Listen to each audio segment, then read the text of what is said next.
From Interior Alaska's most trusted news source, this is the Fairbanks Evening News.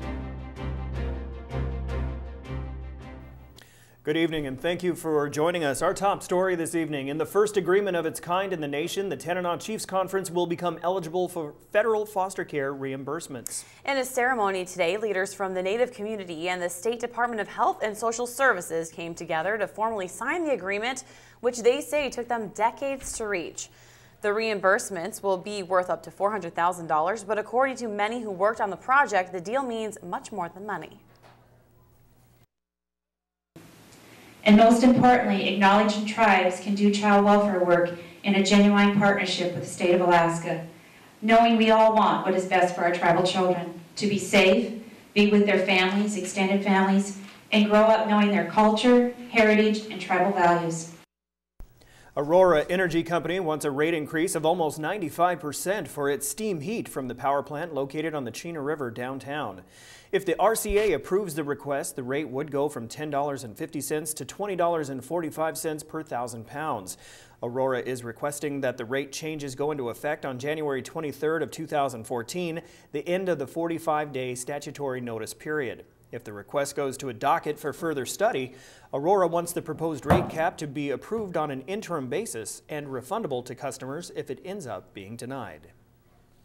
A judge has decided to postpone accepting a plea deal from a man accused of hitting a young girl with his vehicle and leaving the scene. 19-year-old Rashid Akbar had worked out a deal with prosecutors that would have had him spending 2.5 years in prison for pleading guilty to 2 felony counts. However, the judge in the case said yesterday he had more questions and continued the hearing. In court today, he said he was pushing his decision back until January after requesting a pre-sentence report. Akbar's attorney said they would withhold entering any guilty pleas until the judge decided whether or not to accept the deal. A trial date has been set for a Fairbanks woman charged with first-degree murder. 24-year-old Carlene Charlie is accused of murdering 26-year-old Jordan Baker in Minto in early May. Trial is now scheduled for July after being pushed back when the public defender's office argued to a judge that they were unable to represent Charlie. They say they previously represented the victim, and because of the circumstances of the previous case, a judge decided to appoint new counsel. Charlie's lawyers have said in court that the killing was in self-defense. A decision on who will build and operate a North Slope natural gas plant that will be used to truck natural gas to Fairbanks has been delayed. The Alaska Industrial Development and Export Authority was expected to pick one of 3 proposals at a meeting today. The decision to delay that decision until January was made to give Golden Valley Electric Association more time to determine how much gas it will need, since it's expected to be the biggest customer. We'd initially expected to announce a decision at today's board meeting that occurred here in Anchorage. However, the board decided to postpone the decision until January. This decision was based on a request that the board had received from GVEA. GVEA needed a couple more weeks to do some of their own analysis in advance of coming before the board with some of their ideas.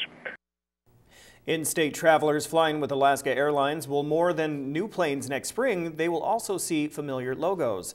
Alaska Airlines announced earlier this month at the Governor's Cup hockey game that they will garnish 2 Q400 planes with the UAF and UAA school colors and mascots. The company has volunteered to paint the planes because they have a long-standing relationship with athletes and the UAA campuses. Officials say it's a great way to advertise the universities and education, but also a chance to fuel the friendly rivalry between UAF and UAA. We get blue and gold. Yeah, those are Regal colors. Anchorage gets their colors, and we know that our plane will be parked in the Anchorage airport. It may be that their plane is parked at the Fairbanks International Airport. We'll see, but we'd like to think that the Bear will fly a little more regally than the Seawolf. Daryl, 'tis the season. Lots of holiday stuff going on. Yeah. All right, when we come back, we'll talk about that holiday stuff. A local nonprofit group gives back to those who need it. Also, North Pole is busy this time of year with tourists to get into the festive spirit. Those stories are next. Stay with us. A local nonprofit organization is gearing up for one of their busiest times of year in terms of service. The holiday season brings in many who seek help, but also many who want to volunteer their time to help them. We have more now in this report. The Fairbanks Rescue Mission is a place for people without a home to stay, but workers there say that's not all they want to be known for. They're sort of a light at the end of the tunnel. Well, the Fairbanks Rescue Mission is a homeless shelter, first of all, but we don't want people to stay homeless. Over the last year, we've served over 900 individuals, and we always try to help people move from homelessness to independence. Christmas time can be an emotional time of year for those in need or struggling, but the shelter provides hope and cheer for those who may feel lost. I think the first year that I worked here, I felt like, oh, this is going to be sad. But in fact, we find that there's a real family atmosphere created here. The staff feels like family. The residents help each other like family. And we end up having just a wonderful feeling. While the workers there spend countless hours volunteering their time helping, there is something they couldn't do without.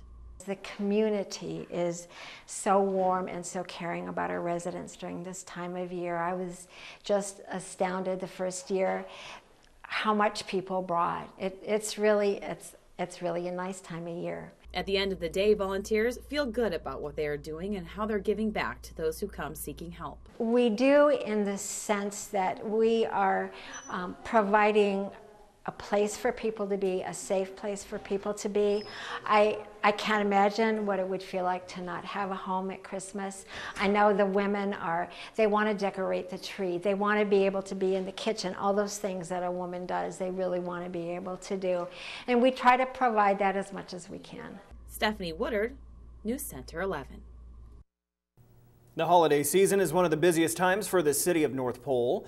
Each year, thousands visit to see Santa Claus and experience the North Pole to get into the spirit of things.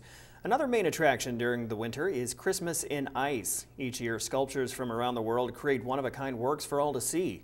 This morning, sculptors from China were working on slides to add to the park, and Santa Claus was there to welcome guests and wish them a Merry Christmas. I could do it all year round, and I do. I'm out here in the summertime with different events that go on, and then all through winter. The year it gets better. The children are all the same. They're wonderful to be around. Out of town guests, and it doesn't matter how old they are. We will have more on what goes on into Christmas in Ice, including the sculpting of the ice blocks tomorrow during That's Interiortainment. Paratroopers conducted a unique tailgate jump, donning the complete Arctic over-white winter uniform with ski equipment and the Arctic Sustainment Packing List as a rehearsal for upcoming airborne operations in northern Alaska next year. News Center 11's Monty Bowen has more in this week's military report. Since it was an Arctic operation, they were jumping with all of their winter gear to build their proficiency at working in any environment in the world. It's a great opportunity for us to, train new members of the team, incorporate experience from the veterans that are in our team to ensure we're ready to jump into any climate. They jump with skis, snowshoes, and several other types of cold weather gear during the training. They won't jump as they normally would because of the gear they are using. You can see from the size of the equipment there that we won't jump out of the door, we'll jump off the ramp because the skis are so tall. Doing the operation in the Arctic shows the diversity of the team. Show ourselves and show people above us that we can be counted on as a light unit far away from vehicular support. The skis give us a lot of mobility when we're out there in the middle of nowhere. Monty Bowen, News Center 11. The Military Report is brought to you by Stanley Nissan. Innovation for all. Ho, ho, ho. Merry sports, Joe. Okay. I was trying to see how you could do that, but it's the spirit. I'm gonna liven these guys up. I promise you all. By the end of this week, we will all be in the spirit. Yeah, she's excited about this time of year, and so am I. There you go. As the high school hoop season has started, and we continue our high school basketball previews tonight. Tonight, we're going to visit West Valley, and also Anana gets a conference award. All that and more coming up next.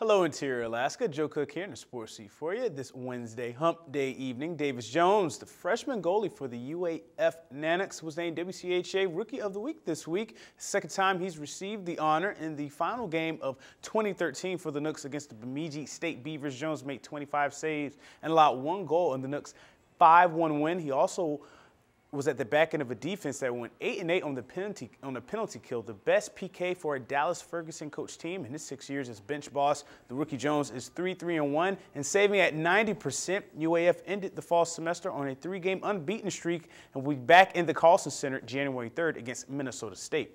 We continue our high school basketball team previews this week. Tonight we visit West Valley High School. The girls team has a new look from the bench to the court. The new things still amount to the same expectations with this program. Here's more.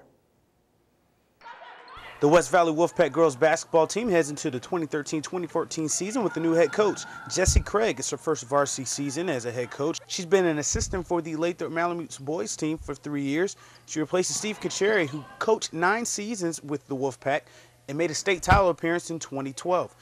Craig, however, isn't feeling too much pressure for this first year.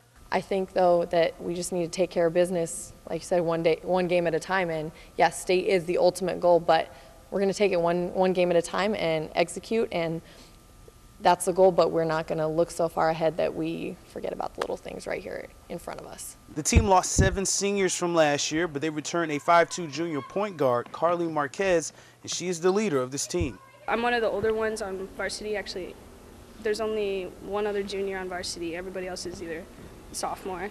So being a 3-year returner, I feel like, I'm definitely have to take that leadership role. The biggest addition is 6'2" center Ruthie Hebert, the sophomore who transferred from rival Lathrop. She's added an important facet to her game, communication. I wanted to speak up a lot more this year. I got told to talk last year, but I didn't do it as much. And I feel more comfortable here to talk and say what's on my mind. And everyone says just say it, and we say it, and it gets a lot better, and it gets done. This Kobe and Shaq, or should I say Sue Bird and Lauren Jackson combo, will lead a team of 10 this season. They have a tough test in their opener this Saturday against Hutchinson. The Hawks finished 3rd in the state last year. Now the boys teams, there's been a lot of talk about who is coming out of the MAC and who can make a run at the state championship. The Wolfpack boys team wants to prove that this year they are one of the contenders. The Wolfpack basketball team is back after a 6 and 7 season. Head coach Kamani Shotwell in his 2nd season has 15 players on his roster after losing 7 players from a year ago. He feels this makeup of players will enhance what they established last year. The pieces that have come in, the guys who tried out and made it this year, actually fit even more so into what we try to do. I definitely adjust what we do to what we have, but it's just a situation where it just made what we want to do and what we've done in the past a lot better. So, we're a lot longer, a lot more athletic. One of the transfers to the team is Trayvon Brackett. Brackett played at East High School last year, and they won the 4A state title. So naturally, I asked if he sees state championship potential in his new team. I think everyone has a chance, because when you get to state, it's kind of just whoever plays the best. But like all the guys, we have good chemistry, and we all love the game of basketball, and we all play for each other, and that's what state championship teams take, to sacrifice for one another. Along with Brackett, Coach Shotwell says he has 8 guys who will play big roles like Charles Sudduth, Forrest Clark, and Taj Washington, to name a few. Daniel Hornbuckle, the returning point guard, believes this offseason will pay off for West Valley. Come off a season where we didn't do as well as we wanted to, getting back into things, trying to make our mark and make sure that we do what we want to do in the season. So it helped a lot. So hopefully we can put it on the court, and then we'll see what goes from there.